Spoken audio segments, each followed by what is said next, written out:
Okay. Yeah, so we know our meeting is being recorded. So as I mentioned, if there are any questions, ask them. And a little expectation from my side, time management is quite a huge thing, and everyone can interpret it completely differently. Today, I'm going to present you my side of things because I like to look at time management not only about the tools that you can use or what kind of advices internet can provide from you or certain trainers, but how to actually understand the main concept of the time. Yeah, so to begin with, what we're going to do today, so we're going to have a little check-in. We'll do a little bit of expectation setting from your side because I'm very interested in what you want to get from this, what is where I can turn the conversation to. We'll talk about how we manage time, how to understand it, about certain behaviors which we can choose. We'll have a little task to test your time management skills. And of course, we will talk about the tools that we can actually use in our daily life and share our experiences. A little bit about me, who is this curly person and why am I here and talking about time management? So yeah, my name is Egle. I am from Lithuania, but call me curly because of the obvious reasons. Yeah, I am from Vilnius, Lithuania, currently staying in Tbilisi here. And yeah, why can I tell you something about time management is because currently I volunteer in ISAC organization, working with HR, meaning all of the plannings, all of the trainings that I do there. I am also volunteering in HYGGE for these weeks. I am working as a barista. At the same time, I'm a third year psychology student, and I have somewhat of a decent social life from my perspective. And of course, I also facilitate and train people on the side. So as it was mentioned before, I do a lot of things. And for me, one day, it's like sometimes it's not enough, sometimes it's too much time. That is why I love the topic of talent management. And now we're going to have a little bit of expectation setting. So what I want you to do right now is to actually write down somewhere. You can write it somewhere in your phone. You can write it on the piece of paper. You have something nearby.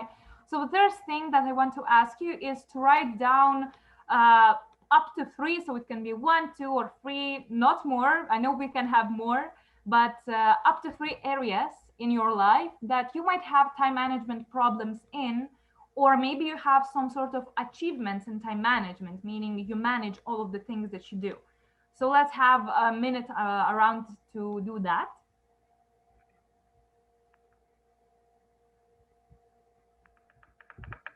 And if or when you're done, we have these emojis on Zoom. You can see it at the bottom of the screen on the right side. You can just pop up an emoji that you want and I will know that you are done.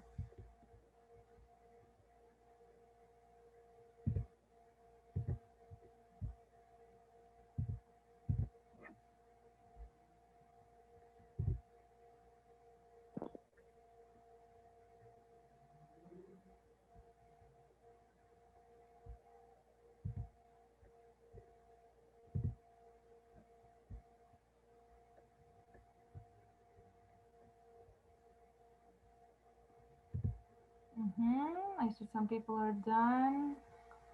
We have some comments.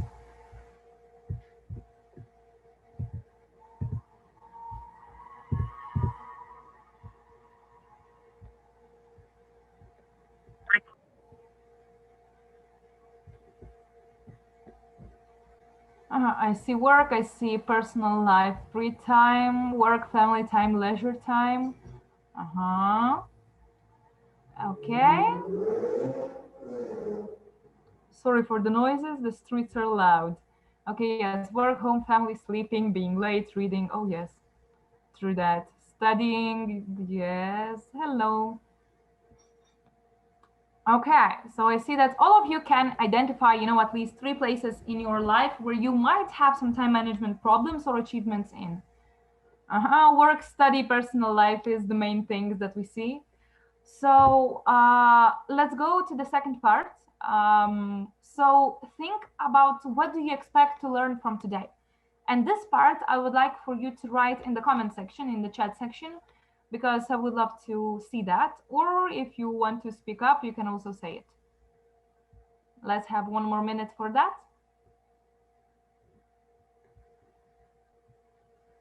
How to manage time. Okay, tools, we will for sure talk about that. saving time, that's important, yeah.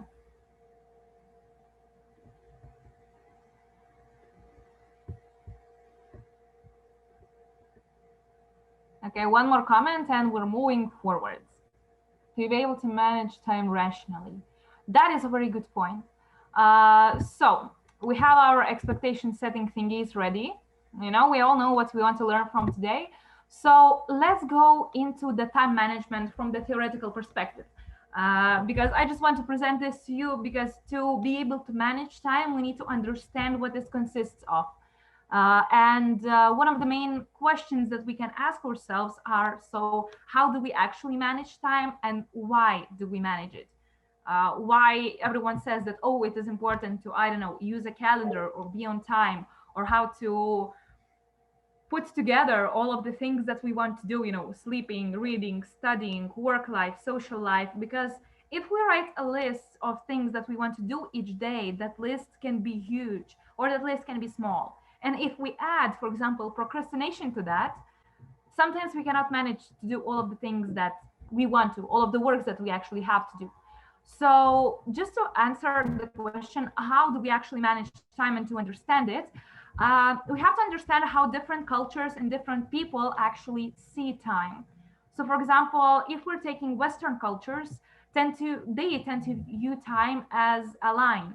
So for example, Monday to Sunday, it's a week. This is a time which has a clear defined beginning and clear ending.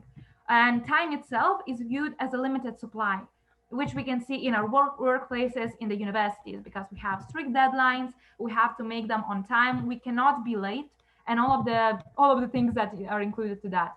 Especially in business operations, we have the milestones which we want to achieve. For example, I know that, for example, when I will be 25, I want to have a master's degree or something like that. Because for me, time is a line. I understand it as a line. It has a beginning and an ending. And the failure of us sometimes to meet the deadlines and to meet what we need to do can be viewed from our workplace, from our universities, and from the people around us can be seen as having poor work ethics or being actually incompetent on managing the time. However, when you look at the time perspective in other cultures, some other cultures perceive time as a circular and endless, meaning that more importance is in actually getting things right rather than getting them on time. The main point of this understanding of time, yes, the most happy ones don't look at the watch. This actually describes this other idea of the time, because the idea of it is the harmony, meaning, for example, let's take India as an example. Deadlines are viewed as targets more than a certain deadline that, oh, I have to be at the meeting at this point. Yeah, so completing the task and actually making it count is more important than to, just look at the watch. And you don't have a watch. Yeah, well then you must live a very happy life. So when we understand times differently, it comes to the question, why we actually manage it. And of course, it can depend on a lot of things. Oh, I love the chat comments. Amazing. So I'm not lying, as you can see. So why we actually manage time? So humans everywhere, we use certain metaphors to think about time. And the specifics can differ from culture to culture. All of our thoughts, even when we are alone, we think of the time as some sort of space where we can learn, or how the time plays role in our spiritual understanding of ourselves. And culture is one of the ways how we influence our time understanding.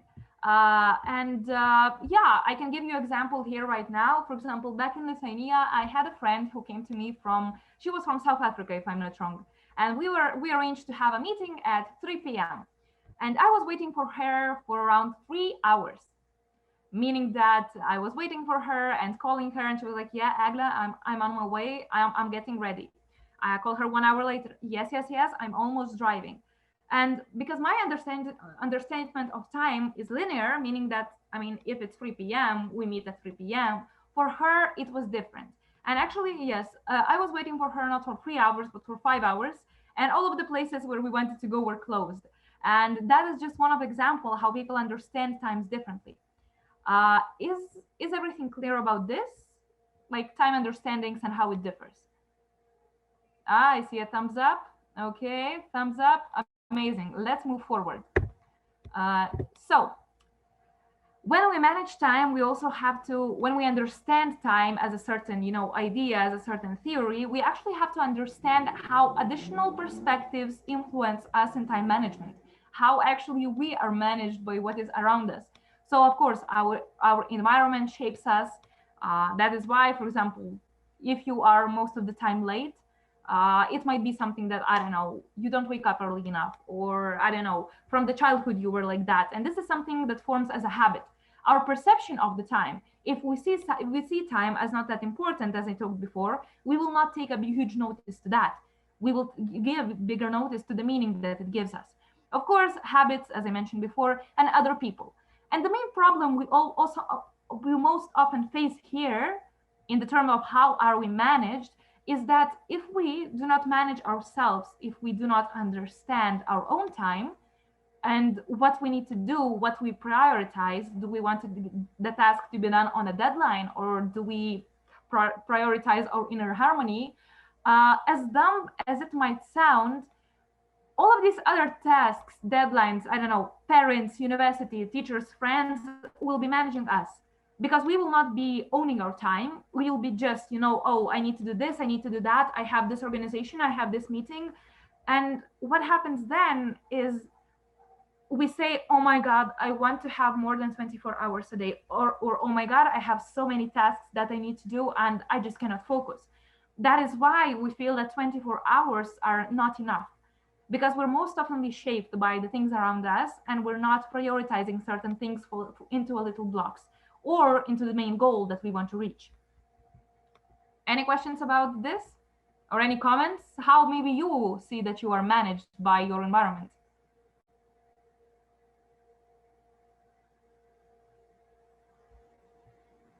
You can write it in the chat. I would love to hear some ideas.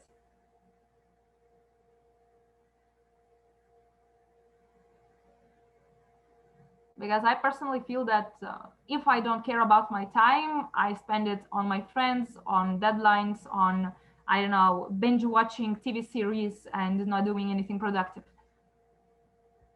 Is anyone feeling like that, or it's just me?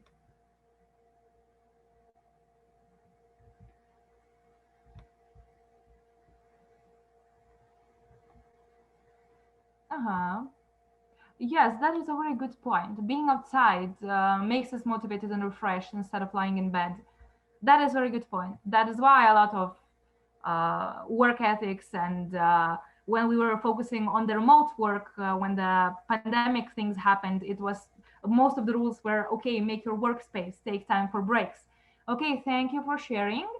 And let's move forward. Yeah, so this is the iceberg illusion, and I really like this metaphor, because so what do we have to do? I mean, we're feeling lost, we don't have enough time. What are the main advices that people usually give you if you tell them, oh my God, I don't have time, or this is too bad, like I cannot make it to the meeting because I have so much things to do? What is the advice that people give you?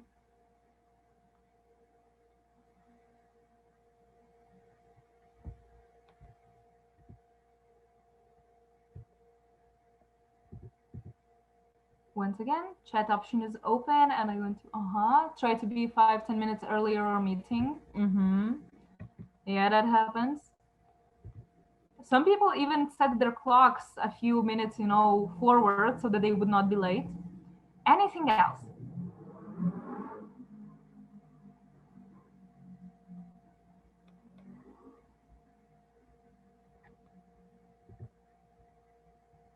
I want at least one more comment to move forward.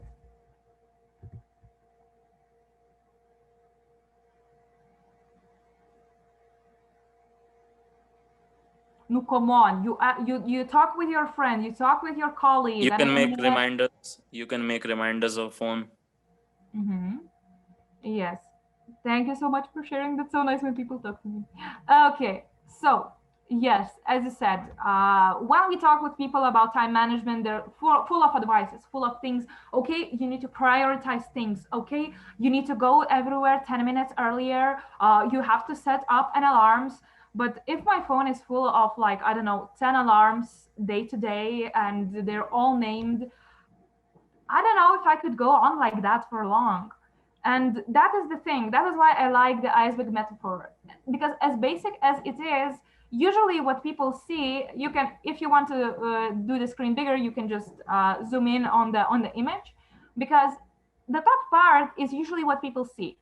People see if we attend the meetings or not. People see if we do everything on the deadline or we do not.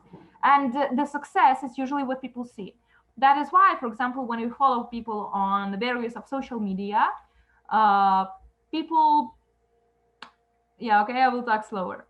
Yeah, most of the time, the biggest work, the biggest things that take upon a lot of our time are not visible. So it includes our dedication, our hard work, our disciplines, which might not always be the best case, but people don't see that. Our failures, our sacrifices that we make for our personal life, people don't understand it. And what stays unseen, I mean, you can see it in the picture. What I want to talk, time management and stressful relationship, that is a good thing. So what happens when we're stressed? When we're stressed, we're not always thinking what we're going to do next. We're so caught up in all of our to-do lists, in all of the 10, 20 things that we need to do. And when we're stressed, our body releases some hormones. We're just all over the place. And the main thing that most people don't do is actually take a break in that moment when you are so stressed about that many things to do and you're running out of time. Because those 5 or 10 minutes that you actually take to breathe, take to go outside, as it was mentioned before, because nature actually gives us some sort of calmness and brings us down. So main thing that I have been trying in my life, that people that I'm friends with and work with have been trying out, is just to take a break. I don't know how many of you do this, but in the middle of the work, in the middle of the day, just taking 10-15 minutes of your time to go outside for a walk, to clear your head. Because most of the time when you are stressed, you cannot think. And time management, it cannot happen when you are stressed, because you will just be too focused on the tasks and you will just go down in the vortex of thinking, and oh, I need to do a lot of things but I don't have much time, but I still need to do this but I don't have much time. And instead of actually focusing on solutions that we might actually come up to and that are very brilliant, we will be focusing on how little time we have. And this is pretty self-explanatory, as Mustafa mentioned, but it actually helps. Is this idea clear for you guys? Thank you. Yes, I see some thumbs up. So let's move on, because we all have lots of things to do. We all have the same 24 hours to do it, and some people do more, some people do less. So now I want to just give you some examples, not exactly of procrastinating, but what are the two main reactions which might relate to stress, which might relate how we actually live our lives, that one of them actually leads to procrastination and one of them does not. Can you guess which reaction, reactive or responsible, leads to more procrastination? You can write in the chat, which do you think? More procrastination, reactive or responsible reaction? Sorry, Egle, maybe we can just describe the meaning of procrastination. You know, it's like a term, so maybe. Okay, all good. Yeah. So just to shortly mention it, reactive is that when we have some sort of stimulus in our life. For example, we get I don't know, we see that we did not do our work well, and the reactive type of a person, reactive kind of reaction, if I can call it like that, is that we find external sources. Oh, I did not do this because of reason A, reason B, reason C. And these are the reasons, and that is why this mistake that I did, it's not okay, but I can explain it. Responsible reaction is that when we get something, get the stimulus that, oh, we did not do our job right, is that I choose what I want to do about it. So do I look for A, B, C things that, oh, I did it wrong because the weather was wrong, I did it wrong because I did not have enough time, or do you accept your mistake and you move on? You make a plan to do something bigger. Yeah, so this is just a short description. I will talk about them a bit more detailed later. But which do you think leads to more procrastination? Responsible. You think responsible. Well, any other opinions? I see some responsible.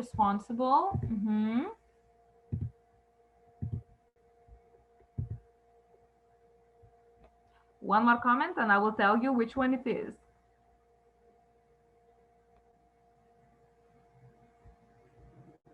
Of course, responsible. So actually, I'm sorry, but you all are wrong. Both of these ways how we think can lead to procrastination. So just to give you more example and details on each of them. So if we are a reactive person, when we get a problem or a stimuli, I don't know, a task, a deadline, anything else, I don't know, to-do list to do, we have a reaction. That reaction most of the time depends by our physical environment. So for example, if I'm working in my bed, I will say that, oh, it is my bed's fault that, I did not submit that deadline. Or, the weather was not good. It was raining today in Tbilisi. So I did not feel in the right headspace to do the report good or something like that. And it makes me feel good. It makes me feel good because I understand that something did something, and that is why I am not wrong, but I did things wrong. This is the primary procrastination. It can happen at any time. It can happen to all of us. But responsible part, it also causes procrastination, but it is about taking responsibility of your life.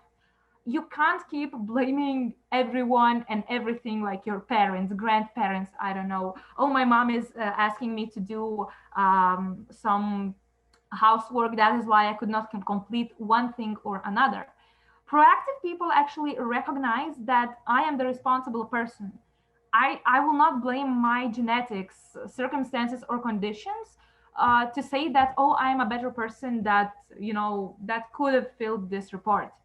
And on one way, this response is a bit better because in the responsible way, we actually choose to accept that maybe I did not manage my time well. Maybe it was me that took on more responsibilities that I could manage. But at the same time, some people tend to use this way of, I don't know, looking at life that, oh, I am responsible, I understand this, and I will go to bed. Why do you think that happens? Because from this description, you can see that being responsible is sometimes better than being reactive. But why do people still procrastinate? Why do you think?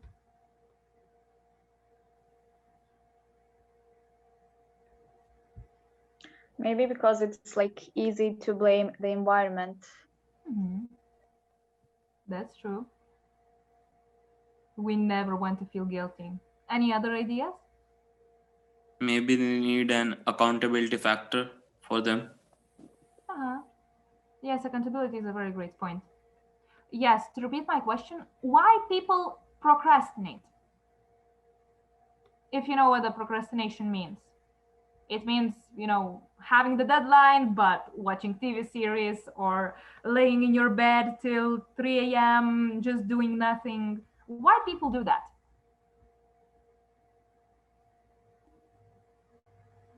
Unresponsibility. Yeah, that's true. Okay, thank you for sharing. The thing with procrastination is all of the things that you mentioned and many, many more. It's just the thing that inside us, we don't have that drive.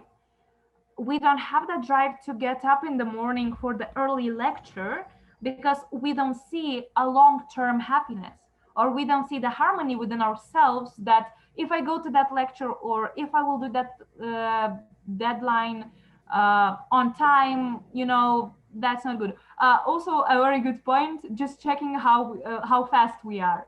Yes, that is a challenge, because when you have one day left and you procrastinate till that last day, you can make work very, very fast in those few hours. But some of the time, that work that you do could be even of a better quality if you would have done it fast in the first days of the assignment. So the thing with that is that our brain is lazy. It's a very stupid thing, but if we cannot, how to say, if we do not make our brain move, it will go into, oh, I'm sorry for a second. Okay, 1 second.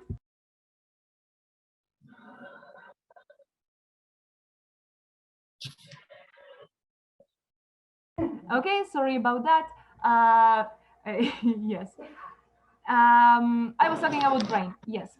So talking about brain, our brain is a lazy organ, which if we cannot do something, it will not do, and we have to make it do it. And this depends on our inner and outer motivation, which is what we have on the outside and what we have on the inside. Moving on from all of this theory and stuff like that, I would like to give you a task right now. So what I want to do, maybe Eda could help me out with this.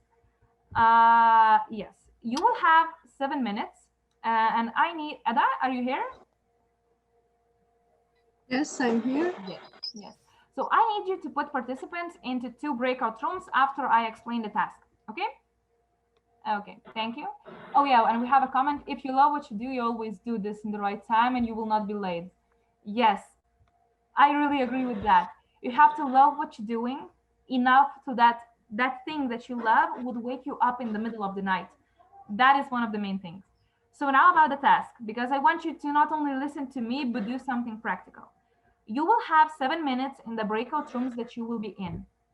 It will be a random group of people, Ada will assign it, and you have to take a piece of paper and make as many the same sized cubes as you can. So right now, if you have some paper lying around, you can not even glue it, but all of the group has to have the same size cubes. Is the task clear? You can say no, I can repeat. You can use paint, you can use anything you have available, but the whole group in the breakout room has to have the same size.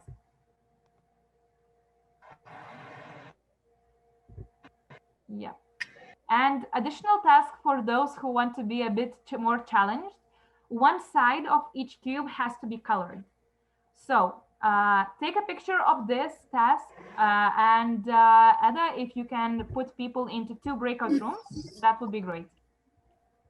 Carly, now you are host, so you can do everything you want. Okay, then let me check it.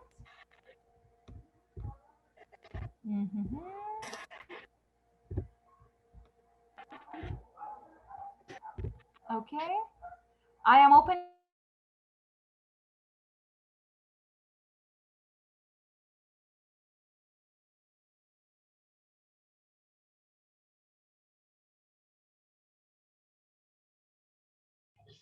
Shukran. Just yet that. So do you remember what should we do now? We have to make a cube, same size cube, and one cube should be color, like one side of the cube. Okay, then do it.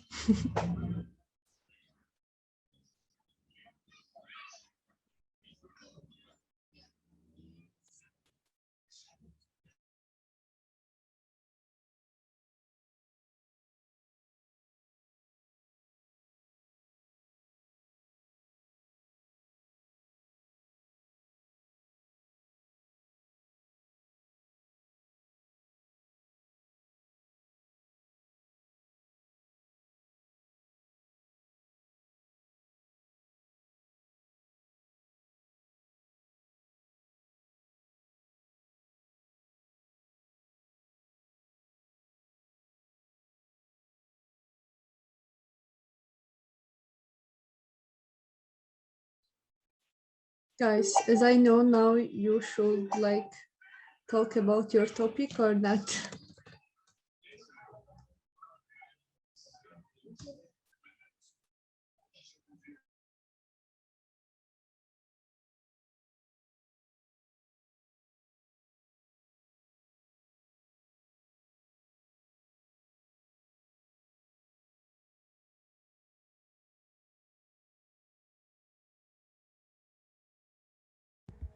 Hello, do you need help?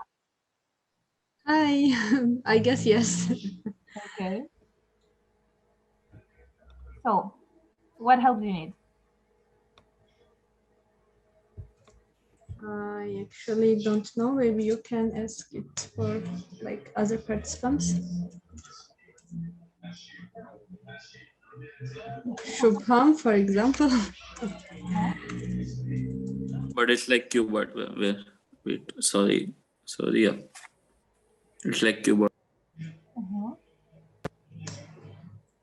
So any type of cube works, but the main point is that all 5 of you have to have the same cubes on your own. You know, each of you have to draw or cut or make or paint the same cubes. Okay. Like working as a team, you know? Does it answer your question or no?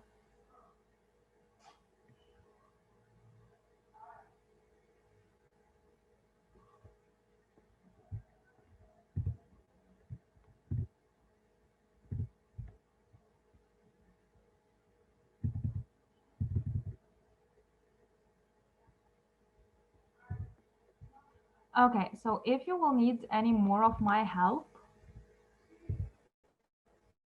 Is there any tutorial video of how we should do it? Let me know.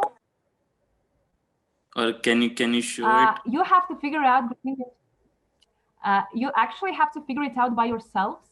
Like you need to, like there is no more guidelines. You just have to make cubes. They can be drawn, they can be real cubes, but all of you have to make them.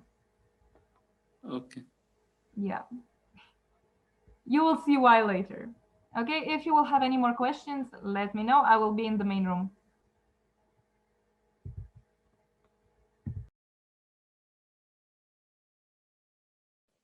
Because either now you should make a cube.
Okay. So welcome back, everyone.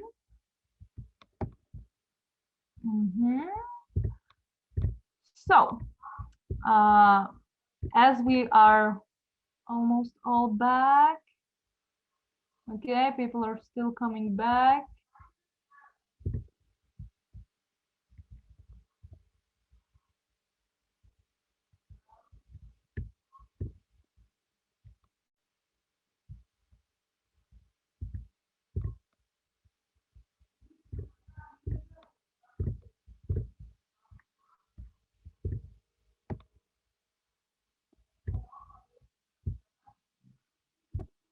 Okay.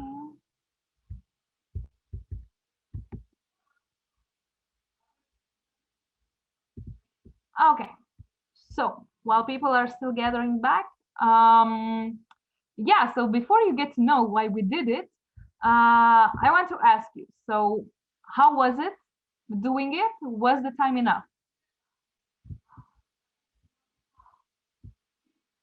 Because in one group, I understood that only one person was active, so it did not go that well. What about the second group? What did you manage to do?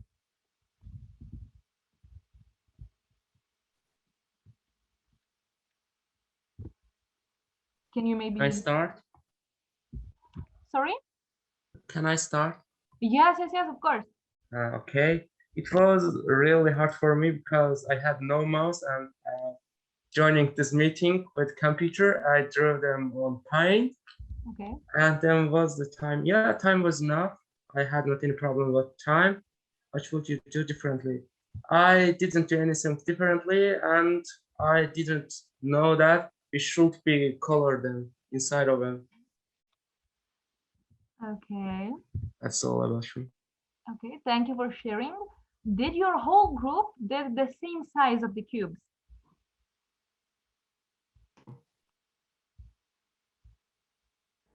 Anyone else from the group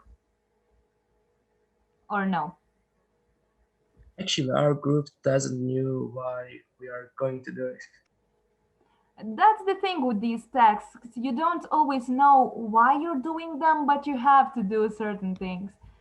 Okay, so yeah, sure, that's it. yeah, but the question is, did you all manage to draw at least one cube, which is exactly the same? Yeah, I had like 2 cubes. They were the same size. Okay, and were they the same size as with your team members in the same group?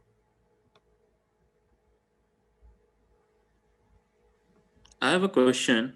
Huh? Won't it be impossible because he was drawing from paint and other were drawing from hand? It will be impossible for everyone to have the same size cube. Exactly. Thank you. That is my point. And that is actually the point of this whole exercise. We actually have to be able to manage our time very well when we're alone. And this task is actually impossible to do, like, in the exact same way, especially when you are in a group of people. And that most of the time happens in our universities when we have to do a group project, in our work when we're working together with some people on certain deadlines. Everyone is just not on the same time. And yes, I myself, I can draw 10 cubes in 7 minutes. I can draw more. I can make them, 3D or something like that out of paper. But will 5 other people with me do it on the same time? I don't think so. No. Yeah, exactly. So that was kind of the point of the exercise. It is stupid, I know. It is easy, but just to grasp the more concept of time. And that same goes with our plans and what we do in the day with our works. We might have our cubes done, but other people might not. And we never know what they're using, they're using paint or they're using paper. Do they have enough time or no? That is why we're moving to the last kind of one of the last parts, because we have 10 minutes left. Some tips from me, and here actually you can share your tips that you have in life which help you to plan your time. Because having too much work is one thing. Like, with that, I cannot help. What I can help is with you understanding your time. So, for example, Google Calendar or any other calendar, who of you actually use it? Once I had used it.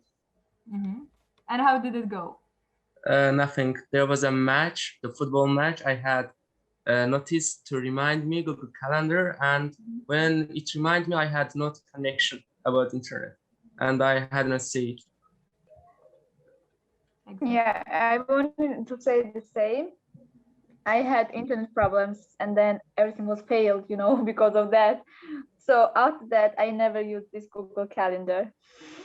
Yeah, that. I save people birthdays on the to like remind me to wish them on offline Apple Calendar, and it reminds me well. So for me, it works good. Yeah. I prefer the normal calendar of your phones. Yeah, like what I mean by Google Calendar is this is something that I use, but it can be a paper calendar, it can be a planner, it can be iPhone calendar, it can be your phone calendar which you have or something inside. It doesn't matter, but it is one of the ways how you can plan time.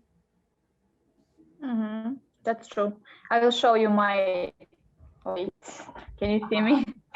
So this is my calendar, and it really helps me. The only way, I don't know, this is like July and things to do. So each week I'm just typing and just writing it down. So it really helps. And also I just like have this calendar and plus like alarm, or how we call it in English, I forgot it. So yeah, just to remind really important like meetings or things. So yeah, from my side, this is the big method.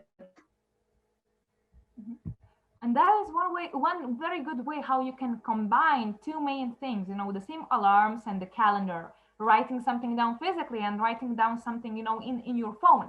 The main problem with Google Calendar is that, or with physical calendar or with any of it, if, for example, you do not allocate time to actually fill it, it will not be of much use. Like if you actually will not write everything down, you will forget some things. And if you don't allocate time for that and you don't have time, it will be a mess, you know? So it's like a 50-50 for me, at least. Okay, let's go with time management techniques. Are there any techniques other than calendar that you yourself use to manage your time?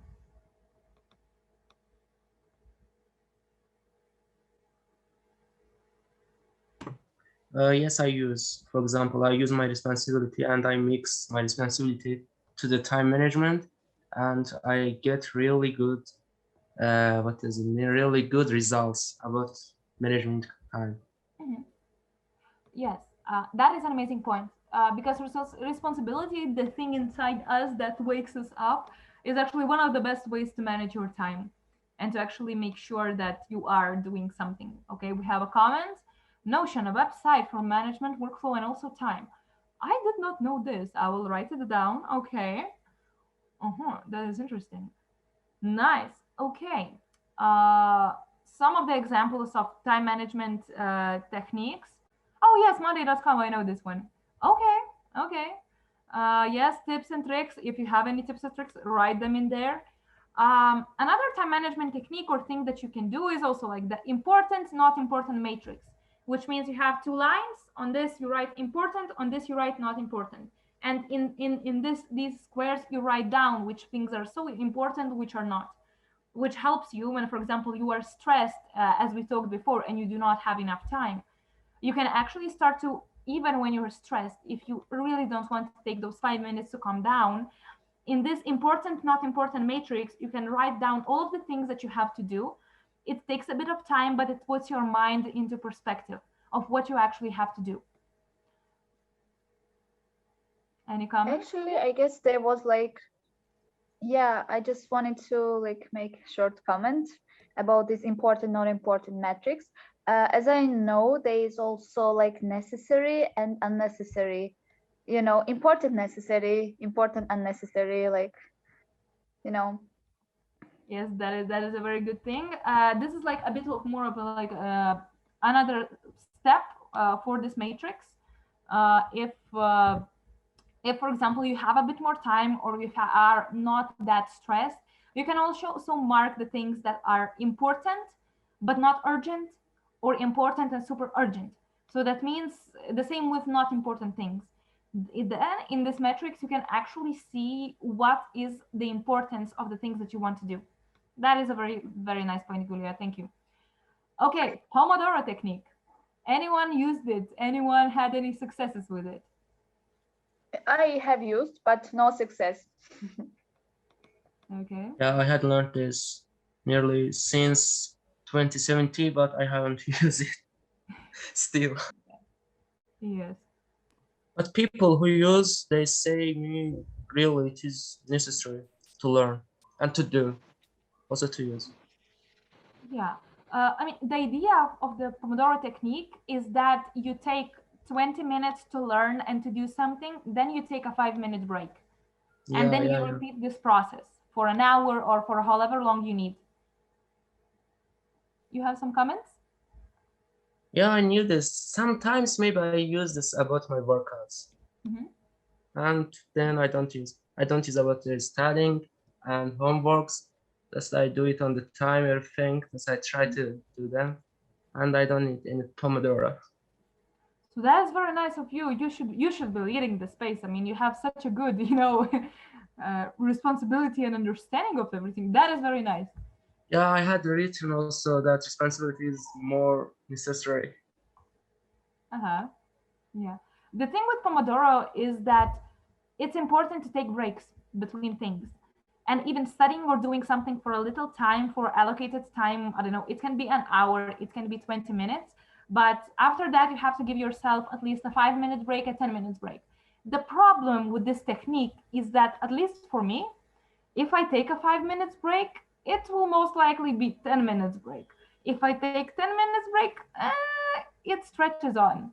Yeah, 15 minutes, then 20, 25, and it goes on. Yeah.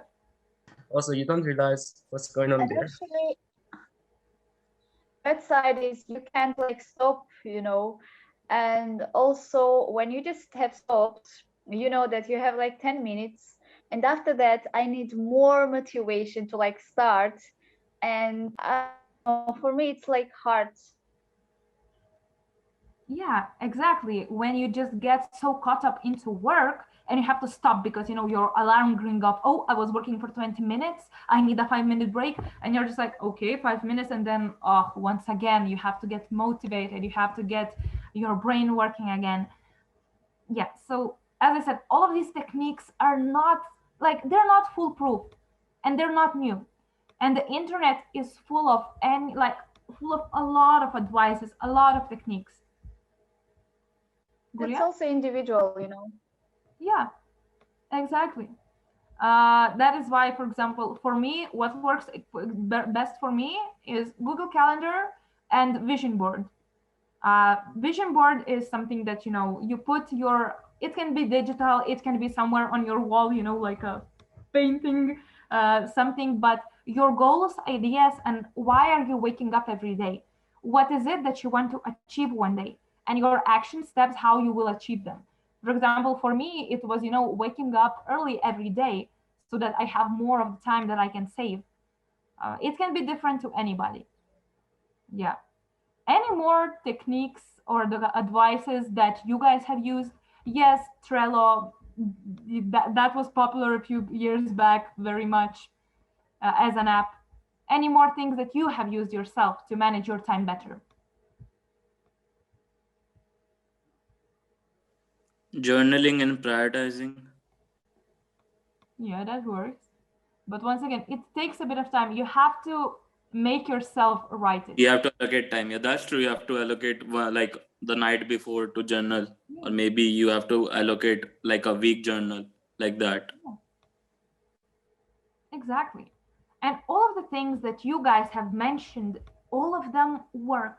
But what we see that if we want to manage time, we actually have to allocate some time to do it. Because as sad as it is, we will not get any more time.